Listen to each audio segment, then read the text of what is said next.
Shalom,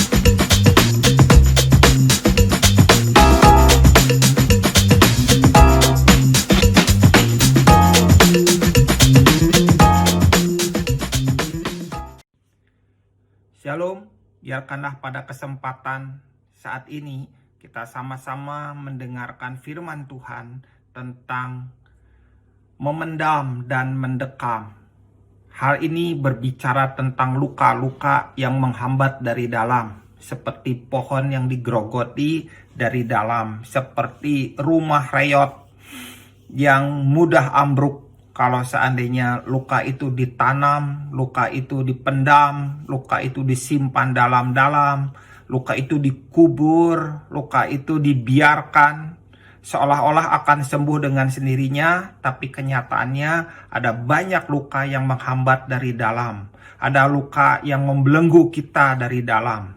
Ada luka-luka yang merusak dari dalam. Ada luka-luka yang membuat kita menjadi mendekam. Orang yang memendam luka membuat kita menjadi mendekam dalam luka. Memendam dalam luka membuat kita sepertinya mengabaikan luka-luka itu akan selesai dengan sendirinya, akan tuntas, akan sembuh. Namun kenyataannya luka-luka itu menyebabkan kita, umat Tuhan, menjadi mendekam dalam luka. Itu berarti itu penjara. Penjara yang membuat kita terikat, penjara yang membuat kita terbelenggu, penjara yang menyebabkan kita tidak bisa berbuat apa-apa, penjara yang membuat kita tidak bisa mengerjakan pekerjaan Tuhan, penjara yang membuat kita berhenti untuk melakukan kehendak Tuhan, dan penjara yang menyebabkan kita menjadi orang-orang yang menghabiskan tahun-tahun hidup kita dengan tahun-tahun yang kosong, tahun-tahun yang terhilang, tahun-tahun yang membuat kita mandek, tahun-tahun yang membuat kita sepertinya tidak bisa berbuat apapun karena selalu dibayangi oleh luka-luka itu, atau dilumpuhkan hati kita oleh luka-luka itu, atau juga membuat luka-luka itu menjadi membesar, menganga, dan terus berdarah.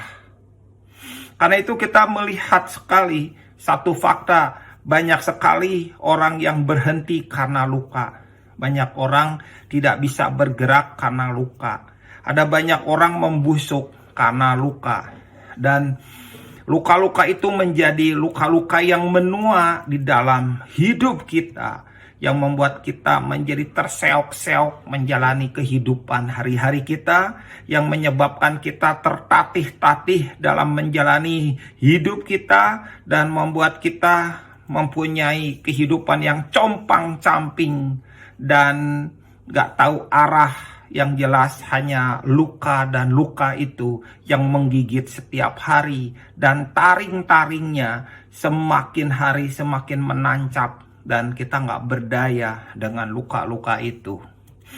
Karena itu biarkanlah pada kesempatan ini kita melihat kebenaran yang membuat kita, melalui luka itu kita bertumbuh. Melalui luka itu kita menyadari bahwa luka itu membutuhkan Tuhan, dan respon yang benar terhadap apa yang Tuhan perbuat dalam hidup kita itu menyebabkan kita bisa terlepas dari cengkraman luka. Luka itu juga seperti benih yang jatuh di antara celah-celah batu atau di retakan tembok. Kita sering melihat ada benih yang tumbuh di celah-celah batu yang sangat sempit, itu tumbuh menjadi tanaman. Atau retakan-retakan tembok di satu bangunan, itu bisa tumbuh bangunan, bisa tumbuh tanaman, dan itu karena benih itu tumbuh. Luka itu seperti benih. Dan luka itu gak bisa diabaikan, karena luka itu akan menjadi satu hal yang jahat. Kenapa? Karena ketika luka itu akan berubah menjadi kemarahan, dan kemarahan berubah menjadi kebencian, dan kebencian mengandung dendam, dan saat itulah orang-orang akan terbunuh dari dalam dan terpenjara dengan luka-luka yang kita pendam menyebabkan kita menjadi mendekam. Itu nggak bisa kita pungkiri. Dan kita melihat banyak kenyataan orang-orang yang terluka itu mereka berhenti bergerak, mereka berhenti hidup, bahkan mereka nggak hidup lagi sekalipun mereka lagi hidup, karena luka itu mencengkram mereka dan membuat mereka mendekam dalam luka. Tapi saya ingin mengajak Anda bagaimana bahwa kehidupan itu sebenarnya tergantung dari kondisi hati kita. Ketika kondisi hati kita mengalami kesembuhan demi kesembuhan, mengalami pemulihan demi pemulihan, saya melihat begitu banyak sekali keajaiban yang Tuhan perbuat.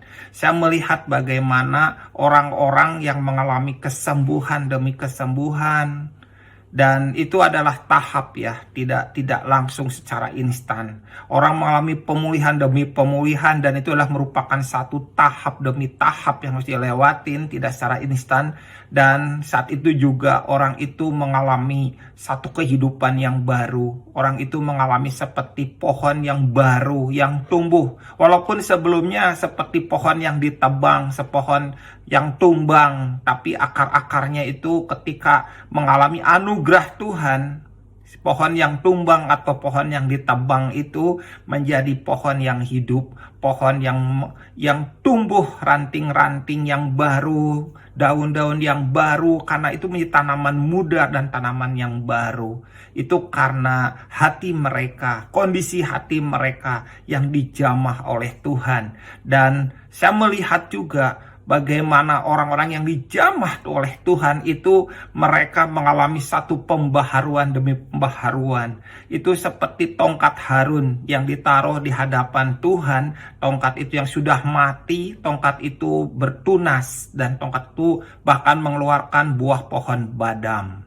Saya percaya kalau hidup kita diserahkan kepada Tuhan, hati kita diserahkan kepada Tuhan, sepertinya hati kita seperti puing-puing yang sudah berantakan, hancur, dan begitu tidak ada sesuatu pun yang bisa kita harapkan. Tetapi ketika kita serahkan kepada Tuhan, puing-puing itu Tuhan akan menuntun kita untuk mengembalikan puing-puing yang terhilang. Dan ketika puing-puing yang terhilang itu ditemukan, maka Tuhan ingin si puing-puing itu disatukan seperti pasal-pasal, dan ketika itu semuanya utuh, maka Tuhan akan menyempurnakannya, Tuhan akan memulihkannya, Tuhan akan mengerjakannya, dan ajaib apa yang dikerjakan Tuhan itu benar-benar menjadi baru, menjadi hidup kembali, dan menjadi sesuatu yang ajaib. Karena itu Bapak Ibu, saat ini kalau hari ini Anda sedang memendam luka, hati-hati, engkau akan berada dalam penjara hidup yang kau bikin sendiri, dan kotak kecil yang membuat kita mendekam dalam luka itu membuat kita sangat menderita. Saya melihat bagaimana sudut yang benar tentang luka ini, bahwa Tuhan memakai luka. Tuhan memakai luka untuk mengubah segala sesuatu dalam hidup kita. Tuhan memakai luka yang membuat melalui luka itu hidup kita menjadi sesuatu yang berbeda. Dan Tuhan memakai luka untuk menyembuhkan banyak orang, untuk memulihkan banyak orang, untuk mengerjakan satu aliran roh dari hidup orang-orang yang pernah terluka namun telah dipulihkan kepada orang-orang yang mengalami luka-luka di sekitar kita. Dan ajaib, saya melihat begitu ajaib bagaimana Tuhan luar biasa bekerja. Karena itu hal yang paling penting yang saya lihat, ubahlah kondisi hati Anda. Ketika Anda mengubah kondisi Anda menjadi baik, maka segala sesuatunya akan menjadi baik. Tetapi kalau sekitar kita baik tapi kondisi hati Anda tidak baik, maka apa yang di luar baik itu akan menjadi tidak baik. Semuanya tergantung dengan di bagian dalam kita. Semuanya tergantung dengan apa yang ada di dalam kita. Karena itu saat ini biarkanlah ketika engkau mendengarkan firman Tuhan, Roh Kudus menjamah hatimu, Roh Kudus merogoh hatimu, Roh Kudus memegang hatimu, Roh Kudus mengajak kita untuk melihat hati kita masing-masing, dan Roh Kudus menunjukkan ada bagian-bagian yang sudah kita pendam lama. Roh Kudus ingin kita mengambilnya dan menyerahkannya kepada Dia. Mungkin yang kita pendam itu sudah berlumuran dengan debu dan begitu lamanya sehingga kita lupa itu kuncinya ada di mana. Karena yang kita simpan itu seperti sebuah peti, dan peti itu entah di mana kita juga lupa. Tetapi peti yang sudah puluhan tahun sekalipun Tuhan ingin kita bongkar. Dan ketika hati kita dibongkar oleh Tuhan, maka apa yang terjadi? Segala sesuatu yang kelihatannya tidak akan terjadi apa-apa, Tuhan sanggup melakukan sesuatu dengan ajaib. Dan saya percaya ketika kita menyerahkan apa yang kita pendam kepada Tuhan, maka kita pun akan keluar dari hal yang membuat kita mendekam di dalamnya. Ada satu firman Tuhan tentang Yusuf. Yusuf adalah seorang yang banyak mengalami masa-masa yang menyedihkan, yang mencucurkan air mata, yang membuat dia menderita. Di dalam Kejadian 41 ayat 51 dan 52, Yusuf menggambarkan apa yang terjadi dalam hidupnya, yaitu Yusuf memberi nama Manasye kepada anak sulungnya, sebab katanya, Allah telah membuat aku lupa sama sekali kepada kesukaranku dan kepada rumah bapakku.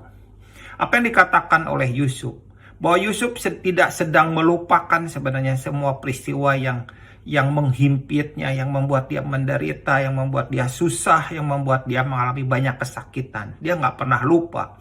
Tetapi peristiwa yang pernah dia alamin itu tidak beracun lagi, tidak menggigitnya lagi, tidak merusaknya lagi. Karena itu dia menyebutnya Manasye sebagai satu gambaran bahwa Tuhan telah membuat aku lupa sama sekali. Tidak ada satu perasaan yang ingin balas dendam. Tidak ada satu perasaan kemarahan yang terpendam. Tidak ada satu dendam yang begitu menyala yang membuat dia ingin melakukan satu hal yang jahat kepada kakak-kakaknya ketika dia bertemu. Karena itu dia berkata, aku memberi nama Manasye kepada anak sulungku. Dan yang ke ayat 52, dan kepada anak yang kedua diberi nama Efraim. Sebab katanya, Allah membuat aku mendapat anak dalam negeri kesengsaraanku. Kata Efraim artinya adalah berbuah-buah. Jadi kalau seandainya kita menerjemahkan dua ayat ini, maka kita akan mengerti bahwa seseorang itu bisa berbuah-buah kalau dia tidak memendam dan tidak mendekam. Seseorang bisa berbuah-buah kalau dia sudah melepaskan diri dari cengkraman luka. Seorang tuh bisa berbuah-buah kalau dia mengalami Tuhan yang membuat dia berbuah-buah. Tapi sebelum dia mengalami berbuah-buah, dia harus mengalami satu pengampunan. Dia harus melepaskan pengampunan. Dia harus melepaskan hal-hal yang membuat dia terluka parah.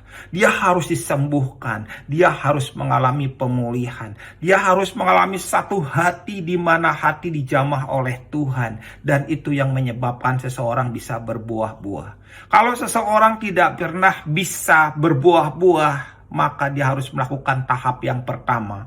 Dia harus mengalami Manasye dalam hidupnya, yaitu seorang yang harus melupakan apa yang pernah terjadi. Bukan berarti peristiwa itu tidak pernah bisa lupa dalam hidup kita sebenarnya, tetapi tidak beracun lagi, tidak menggigit lagi, tidak membuat kita penuh dengan kemarahan, tidak mengalami sesuatu yang membuat kita ingin menjadi geram ketika ketemu dengan orang-orang yang telah berbuat jahat kepada kita. Tetapi saudara tahu bahwa apa yang Tuhan perbuat dalam hidup Yusuf itu juga akan terjadi dalam hidup kita. Kalau seandainya kita melahirkan Manasye, maka kita akan melahirkan Efraim. Alkitab mengajar jelas, Yusuf mengatakan tidak akan pernah melahirkan Efraim dulu kalau dia tidak pernah mengalami Manasye. Yusuf tidak akan pernah berbuah-buah dalam hidupnya kalau dia tidak mengalami hal di mana Tuhan menyembuhkan, Tuhan memulihkan, Tuhan yang membuat dia bisa melepaskan pengampunan. Tuhan membuat dia tidak beracun. Tuhan membuat dia menyelesaikan semua hal-hal yang menyakitkan dan yang membuat dia menderita. Dengan pengampunan, dengan anugerah, dengan kasih yang penuh dari Tuhan. Karena itu Bapak Ibu, ketika engkau mengalami hal-hal pada hari ini, engkau berbuah-buah, lihatlah tahap yang sebelumnya di mana engkau mengalami Manasye. Seseorang tidak akan pernah bisa berbuah-buah, seseorang tidak akan pernah bisa mengalami Efraim kalau seseorang itu tidak pernah mengalami Manasye. Biarlah kita semua mengalami Manasye dulu, maka kita akan mengalami Efraim. Biarkanlah setiap kita mengalami Tuhan yang membuat aku lupa dengan semua penderitaan, kesakitan, yang hal-hal yang membuat kita bersedih hati dan membuat kita tersesakkan, begitu terhimpit, membuat kita sangat menderita. Setelah itu barulah kita mengalami yang namanya berbuah-buah. Saya percaya bahwa Tuhan ingin setiap kita berbuah-buah, karena itu biarkanlah setiap kita mengalami Manasye. Saya ingin mengajak Anda berdoa.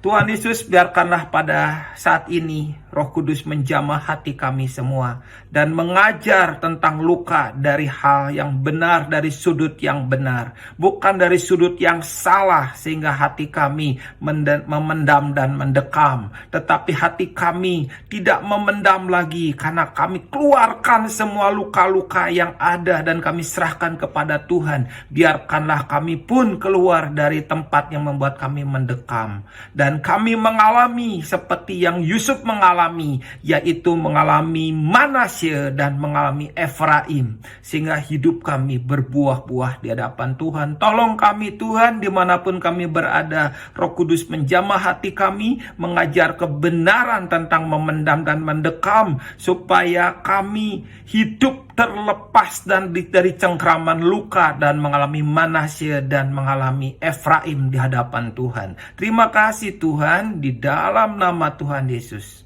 Amin. God bless you.